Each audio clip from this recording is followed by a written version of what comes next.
Morning, students of Standard 9. Welcome to our new English lecture. In last lecture, we have seen the story full of Troy, fall of Troy. We have completed part 1. Now we are going to continue with the part 2.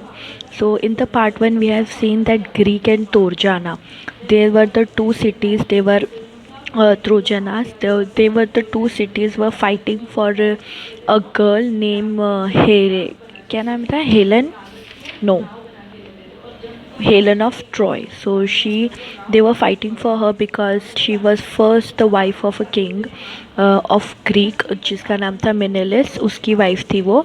तो वो जो है उसको जो है वो तरोजना यानी Troy का जो किंग है वो भगा के लेके आ जाता है. तो उसकी वजह से 10 साल तक वहाँ पर फाइट चलती है बट कोई भी दोनों में से जीत नहीं पाता है. तो अब हम लोग पार्ट 2 में देखेंगे कि ये फ़ाइट कैसे ख़त्म होती है. At last Troy was taken not by force but by a trick. अब क्या बता रहा है कि आखिरकार जो है वो लड़ाई ख़त्म हो गई थी और जो ट्रॉय है वो हार गया था बट फोर्स से नहीं एक ट्रिक से. अब कैसे हराया था वो देखते हैं हम लोग. It was the cunning Odysseus who thought of a plan to obtain the victory. Cunning Odysseus जो है वो ग्रीक का एक मेंबर था. उसके कनिंग यानी शातिर दिमाग की वजह से इन लोग ने ये फाइट जीत ली है. Let us build a great wooden horse he said. वो बोलता है कि एक बड़ा सा हम लोग लकड़ी का हॉर्स बनाते हैं.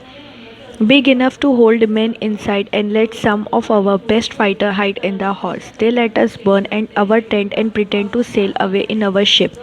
But instead of sailing away, we will return in the night when the Trojans are asleep.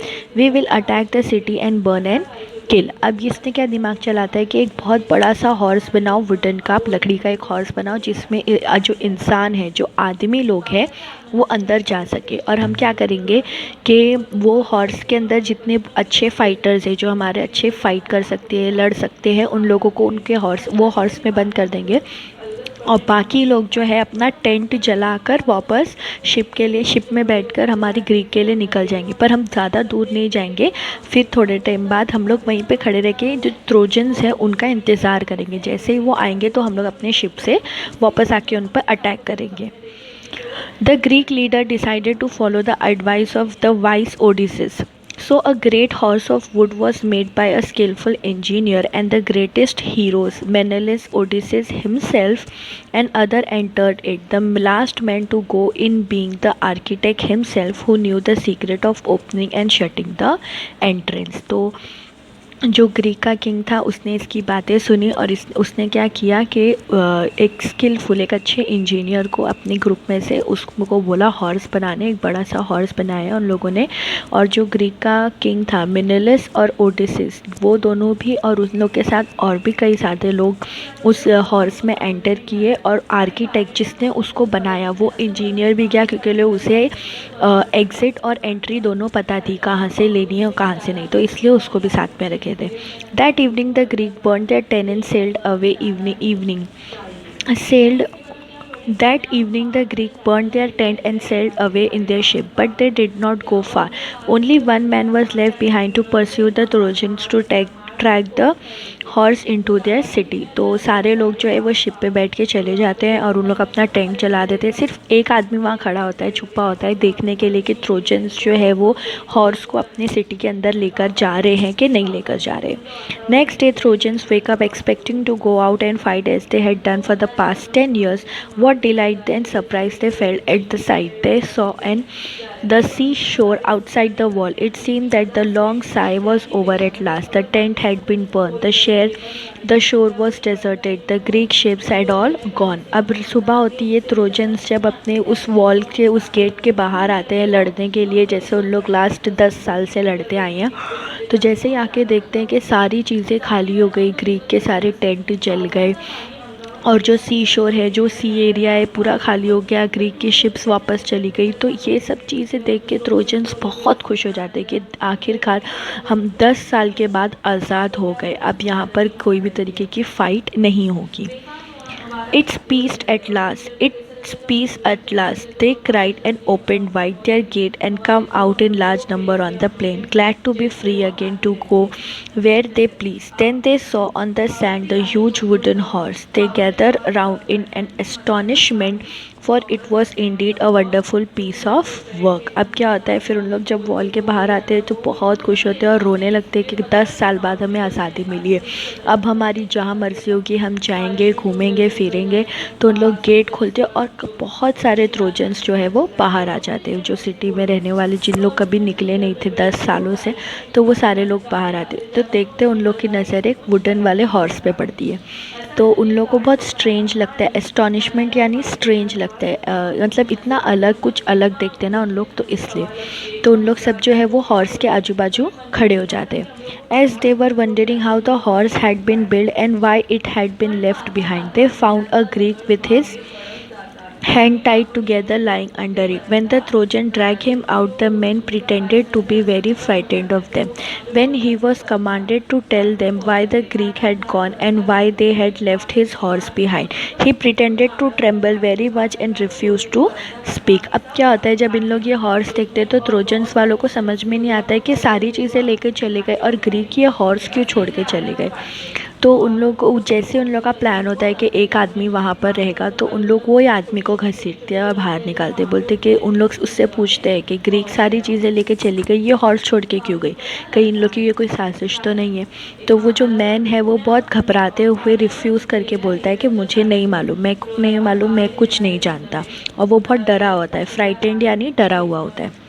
When at last they threatened to kill him he spoke and told them his false tale. अब उन लोग फिर उसको धमकी देते कि अगर तू नहीं बोलेगा तो हम लोग तुझे जान से मार देंगे। तो उसके बाद वो एक झूठी कहानी बनाकर बोलता है, the Greek are tired of the long war and have sailed away to their ship he said, but they are afraid for the of the long voyage home too, so they have made this horse and left it as an offering to the god of the sea. They wanted also to kill me and offer me a sacrifice to the sea god, but I escaped and hid it from them. अब क्या बोलता है ये कि Greek जो है एकदम, Greek के लोग जो है एकदम थक गए थे लड़ाई से, क्योंकि ना तुम जीत रहे थे ना वो लोग जीत रहे थे। तो उन लोगों ने क्या किया कि ये सी गॉड के लिए, यानी ये सी ने उन लोगों को 10 साल संभाला, 10 साल तक रखा अपने पास, तो इसीलिए उसको ट्रिब्यूट देने के लिए इन लोगों ने ये एक बड़ा सा हॉर्स बनाया। और मेरी लाइफ, यानी जो इंसान जो बोल रहा था, बोला कि मेरी लाइफ पे उन लोग सेक्रीफाइस करना चाहते थे, पर मैं छुप छुपा के उन लोगों से भाग गया, स्केप्ड यानी भाग जाना। But why did the Greek made us such a huge horse? Some of the Trojan asked, and the cunning Greek made his reply. अब उसमें से ट्रोजन्स में से एक बोलता है कि क्यों ये बड़ा ही हॉर्स क्यों बनाया है उन लोगों ने।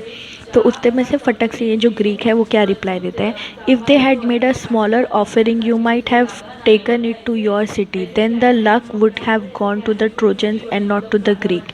That is why they made it too big to go inside your gates. अब वो क्या बोलता है कि जो अगर छोटा हॉर्स बनाते तो जो भी होता, जब अगर हम लोग छोटा हॉर्स बनाते तो कोई भी उसे उठाकर लेकर चला जाता, और हमारी जो मन्नत है वो या तो हमारा जो ये ट्रिब्यूट है वो हम नहीं दे पाते, बट हमने बड़ा इसलिए बनाया क्योंकि जो तुम्हारे बड़े गेट के अंदर वो नहीं जा सके।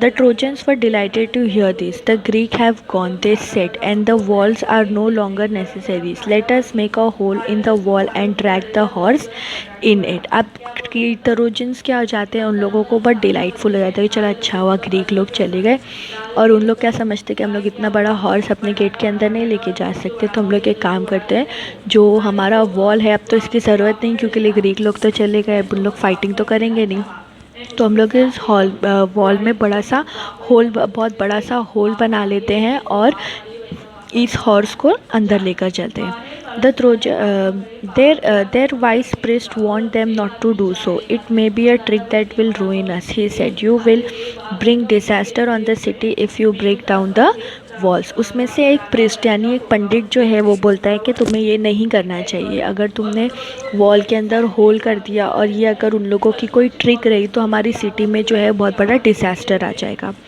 But they were so excited they paid no attention to his word. They broke down part of the strong wall in order to drag the horse in. पर उन लोग इतने एक्साइटेड थे हॉर्स को अंदर लेके जाने के लिए कि उन लोगों ने उसकी बात सुनी ही नहीं, और वॉल में बड़ा सा होल किए और हॉर्स को अंदर लेकर चले गए.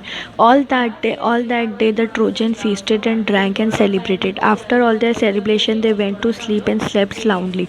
But that day of rejoicing was soon followed by a night of terror and death. और उन लोग जब ये लेके जाते हैं हॉर्स को अंदर और उन लोग बहुत सेलिब्रेट करते हैं कि चलो ग्रीक चले गए, तो उन लोग ड्रिंक करते हैं, पार्टी करते हैं, ड्रिंक करते हैं, सब चीज़ करते हैं और फिर उन लोग करते करते थक कर सो जाते हैं. उन लोगों को पता नहीं होता है कि ये उन लोग की रात जो है वो आखिरी रिजॉइसिंग की यानी इन्जॉयमेंट की रात होगी. अब इसके बाद उन लोगों को क्या टेरर और डेथ दिखाई देगा.